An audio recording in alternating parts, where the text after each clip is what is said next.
Et je voulais commencer, je suppose, par le Venezuela, parce que l'administration Trump continue d'intensifier la pression contre ce pays, même si elle échoue à mener la guerre de changement de régime que beaucoup avaient anticipée. Trump devait s'adresser à la nation il y a environ une semaine, et j'ai vu circuler en ligne des rumeurs selon lesquelles il allait annoncer le lancement de frappes contre le Venezuela, à la manière de George W. Bush. Je me doutais qu'il ne le ferait pas, en raison de l'impopularité totale de la guerre, aussi bien au Venezuela qu'aux États-Unis, et même au sein de la propre base de Trump. J'avais également entendu de certaines sources que Trump lui-même faisait marche arrière.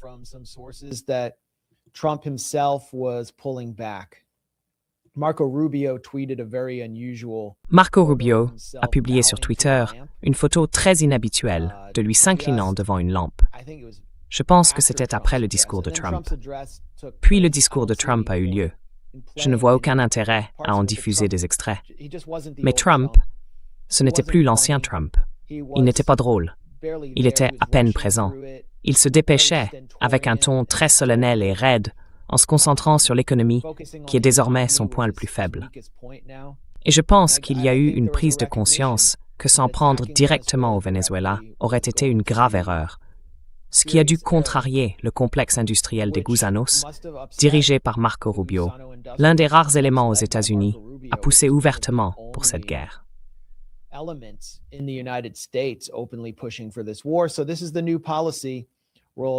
Voici donc la nouvelle politique mise en place. La Maison-Blanche ordonne à l'armée de se concentrer sur une quarantaine du pétrole vénézuélien. Cela vient de Reuters, hier, ou peut-être avant-hier.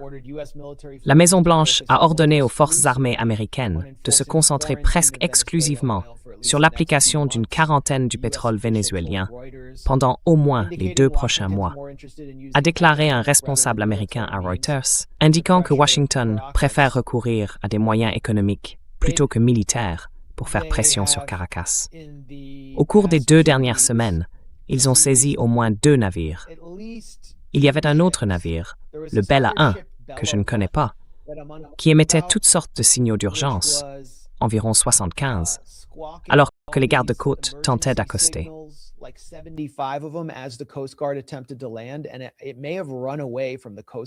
Et il se peut que le navire ait échappé à la garde côtière. Celle-ci a annoncé que, du moins pour le moment, elle n'avait pas la capacité de monter à bord du navire et d'en prendre le contrôle. La seule autre option aurait donc été de frapper le navire à la manière des Houthis, ce que je pense les États-Unis ne prévoient pas encore de faire.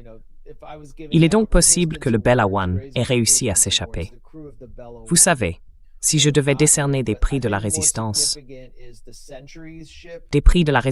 Grey Zone, l'équipage du Bella One l'aurait remporté. Mais je pense que le plus important, c'est le navire Centaurus, que les États-Unis ou l'administration Trump ont tenté ou réussi à saisir. Voici Francisco Rodriguez. Si vous ne le suivez pas, c'est l'une des voix les plus importantes actuellement sur le Venezuela. Professeur à l'Université de Denver, spécialiste de l'économie vénézuélienne et de l'impact des sanctions sur le pays, et en fait un ancien député de l'opposition qui n'est pas chaviste.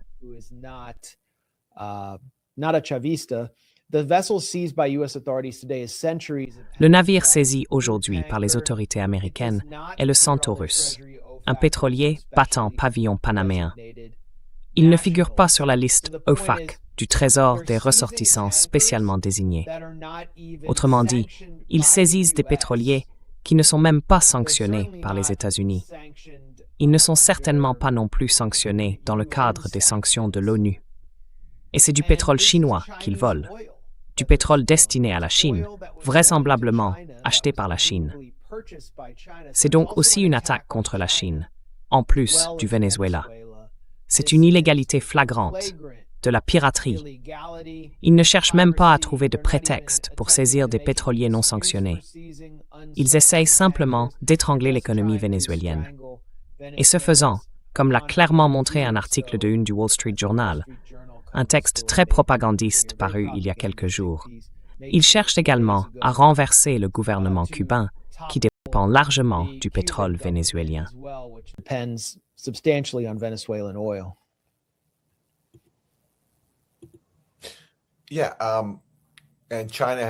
Oui, et la Chine a condamné cela comme une violation du droit international. Mais c'est tellement éloigné de tout le reste que cela s'inscrit en quelque sorte dans la nouvelle stratégie de l'administration Trump, qui consiste à dominer l'hémisphère occidental, en se concentrant sur le changement de régime ici et en disant à tout le monde de se mêler de ses affaires. Je suis donc curieux de voir ce que la Chine, la Russie et l'Iran vont faire, le cas échéant, étant donné que tous ces pays doivent déjà composer avec les États-Unis dans leur propre voisinage, où ceux-ci attisent des changements de régime et des guerres par procuration autour d'eux. Mais la stratégie consistant simplement à faire souffrir le peuple vénézuélien, elle est désormais à découvert. Par exemple, regardez cet échange sur Fox News, où il célèbre pratiquement le fait que l'objectif est de faire souffrir les gens ordinaires au Venezuela en privant leur gouvernement de ses ressources.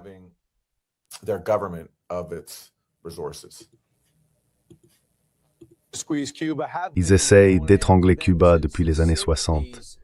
Cela pourrait vraiment être la fin pour eux maintenant, si le Venezuela changeait de camp et devenait notre allié.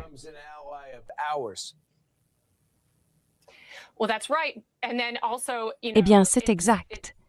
Et aussi, vous savez, si vous exercez une telle pression sur le régime de Maduro, vous avez mentionné qu'il s'agit d'environ 80 à 85% des revenus qui le soutiennent, vous allez immédiatement provoquer d'autres crises dans un système déjà fragile pour le peuple vénézuélien.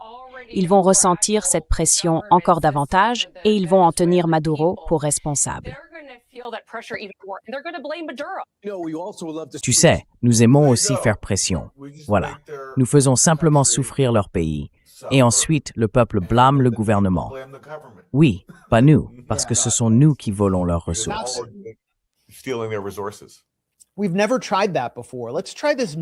Nous n'avons jamais essayé cela auparavant. Essayons donc cette nouvelle idée d'étrangler l'économie vénézuélienne et ensuite le peuple en blâmera Maduro. Il sera renversé. Et cette fois, tout fonctionnera. Parce que nous ne l'avons pas fait. Les États-Unis ne l'ont pas fait en 2015, lorsqu'ils ont commencé à sanctionner l'industrie pétrolière. Ils ne l'ont pas fait avec les émeutes de type Guarimba, où ils finançaient les dirigeants de ces émeutes qui ont réellement tenté d'incendier le ministère vénézuélien de la Justice, Leopoldo López. Nous ne l'avons pas fait en 2019, lorsque Trump a sanctionné PDVSA et frappé le cœur de l'économie vénézuélienne. Nous ne l'avons pas fait en reconnaissant le faux président, Juan Guaidó, et en volant Citgo au Venezuela, son actif étranger le plus lucratif.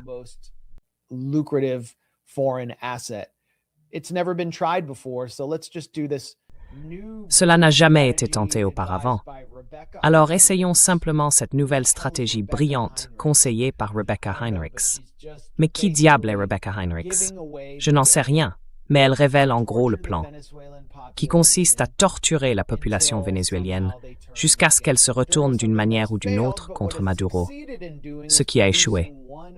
En revanche, cela a réussi à provoquer une vague migratoire après l'autre. Et que s'est-il passé avec cette vague migratoire? Eh bien, elle a rempli le Darien Gap de migrants, ce qui a offert une couverture parfaite au clan del Golfo, qui contrôle la route migratoire pour faire passer du fentanyl et d'autres drogues vers les États-Unis, submergeant la garde-frontière panaméenne. Tout le monde y a trouvé son compte. Et maintenant, ils essayent à nouveau. Mais ce qu'ils font, c'est tout simplement la forme de piraterie la plus agressive et la plus éhontée qui soit, en volant le pétrole vénézuélien.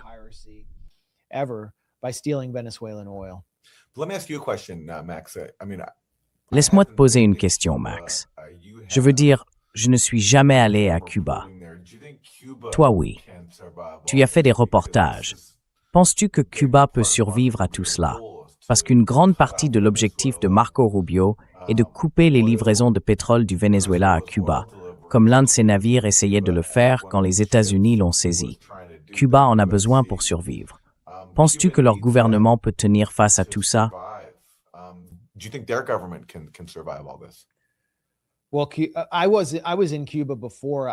Eh bien, j'étais à Cuba avant d'être connu comme journaliste. J'y suis allé quand j'étais beaucoup plus jeune, pendant l'une des périodes les plus sombres de la période spéciale, après l'effondrement de l'Union soviétique et du bloc socialiste, et Cuba était alors dans un bien plus mauvais état qu'aujourd'hui. Ce n'était pas beau à voir. J'ai parcouru tout le pays, j'ai fait de l'autostop dans certaines régions, pris des trains, je n'avais pas beaucoup d'argent. Alors, je me présentais chez les gens avec 3 ou 4 dollars en disant « Hey, vous pouvez préparer le dîner !» Et ils organisaient une grande fête parce qu'ils étaient ravis d'avoir quelques billets.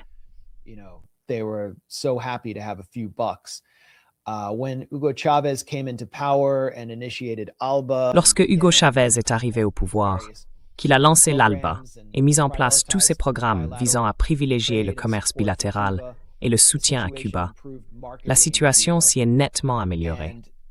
Puis elle s'est encore améliorée avec la normalisation sous Obama.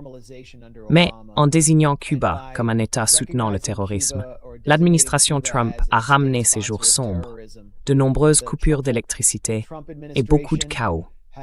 Vous savez, en parlant avec des Cubains que j'ai rencontrés à Miami, qui ne sont pas politisés, des gens partis récemment, ils disaient que les conditions s'étaient détériorées depuis que l'administration Trump avait durci le blocus. L'administration Biden a refusé de l'assouplir. Ou je crois quoi, ils ont attendu le dernier jour.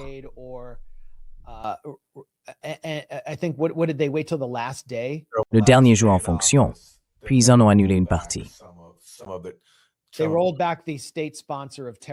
Ils ont annulé la désignation de l'État comme sponsor du terrorisme, une décision absurde, en sachant que Trump la rétablirait dès son entrée en fonction. Et maintenant, elle a été rétablie.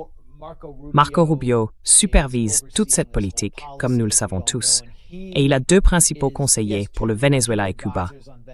L'un d'eux est Mauricio Claver Carón, dont la mission de vie est de renverser le gouvernement cubain. Il avait même prédit publiquement qu'il serait renversé pendant l'administration Trump. Il se concentre donc clairement sur cet objectif. L'autre personne sur laquelle il s'appuie, en réalité son principal conseiller pour la politique Venezuela-Cuba, est Marshall Billingsley.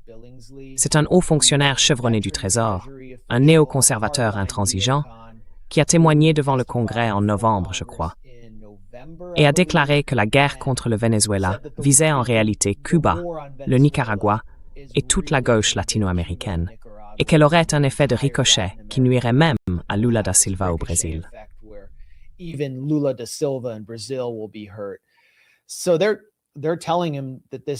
Donc, on lui dit que ce sera un coup de maître. Mais je ne pense pas que cela fonctionne pour le moment. J'y reviendrai plus en détail. Je pense aussi que Cuba a connu des périodes bien pires. Si l'on examine l'article du Wall Street Journal, signé Juan Ferrero, un vétéran de la promotion du changement de régime qui a travaillé autrefois pour le New York Times, il n'y a en réalité aucune statistique montrant que Cuba est au bord de l'effondrement. Mais la situation n'est pas facile. Et je dirais la même chose du Venezuela. Il est important de noter que l'économie vénézuélienne s'est énormément diversifiée au cours des 4 ou 5 dernières années et qu'ils exportent beaucoup de minerais.